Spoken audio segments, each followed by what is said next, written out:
नमस्कार, मी सुवर्णा आणि माझ्या रेसिपीमध्ये सर्वांचं मनापासून खूप खूप स्वागत. आपण आज येथे बघणार आहोत चहाचा मसाला. तर हा मसाला कसा बनवायचा, तुम्हाला त्यासाठी हा व्हिडिओ शेवटपर्यंत बघायचा आहे. आणि तुम्ही हा मसाला ट्राय करून बघा, याने लगेच सर्दी कफ गायब होतात. तुम्ही नक्की ट्राय करून बघायचा आहे. तर आपण सुरुवात करूया आपल्या रेसिपीला. येथे मी काही मसाले घेतलेले आहेत, तुम्ही बघू शकता.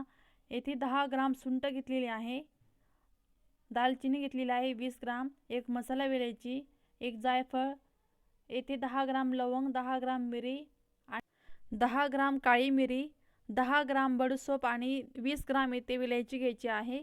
आता आपल्याला हा जायफळ आहे तो आपल्याला बारीक करायचा आहे आणि आणि आपण सुंठ पण बारीक करायची आणि मसाला वेलची दालचिनी आपण हे थोडंसं खलबत्तामध्ये आपण थोडंसं बारीक करायचं आहे. आता सर्व मसाले आपण भाजून घ्यायचे आहे. एका कढईमध्ये लवंग घालूया, काळी मिरी घालूया, दालचिनी विलायची घालायची आहे आणि हे सर्व आपण हलकंसं असं भाजून घ्यायचं आहे, जेणेकरून हे जळणार नाही याची आपण काळजी घ्यायची. आपण हे मसाले भाजून घेतल्याने याचा कडवटपणा निघून जातो आणि मसाल्यांची चव पण वाढते. त्यासाठी आपण हे सर्व मसाले भाजून घ्यायचे आणि हे मसाले भाजताना आपण मंद आचेवर फक्त 2 ते 3 मिनिटं हलकंसं भाजून घ्यायचं आहे, काळजी घ्यायची आहे. आता आपण हे याच्यामध्ये सुंठ घालून घ्यायचे आहे आणि हे हलकंसं फक्त 1 मिनिट आपण हे परतवून घेऊया, जास्त भाजायचं नाही आहे.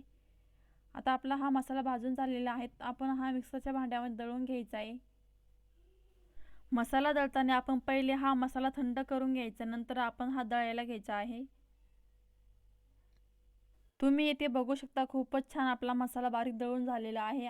आपल्याला हे चाळणीने चाळून घ्यायची गरज पडणार नाही आहे, तुम्ही बघू शकता. तर याचप्रमाणे तुम्हाला मसाला बनवायचा आहे. तुम्हाला माझी रेसिपी कशी वाटली, तुम्हाला नक्की ट्राय करायचं आहे. आणि ह्या मसाल्याचा वापर कसा करायचा तुम्हाला मी आज चहा बनवून दाखवणार आहे. तर येथे मी एका पातेल्यामध्ये अर्धा कप पाणी घेतलेलं आहे.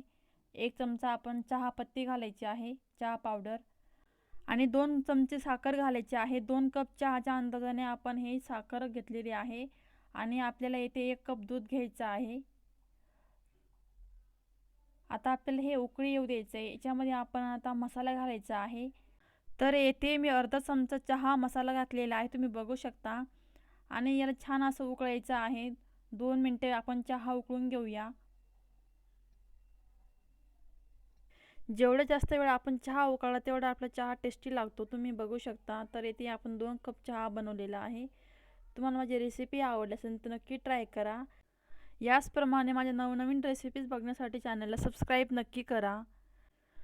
तर तोपर्यंत मस्त खा आणि खुश रहा. धन्यवाद.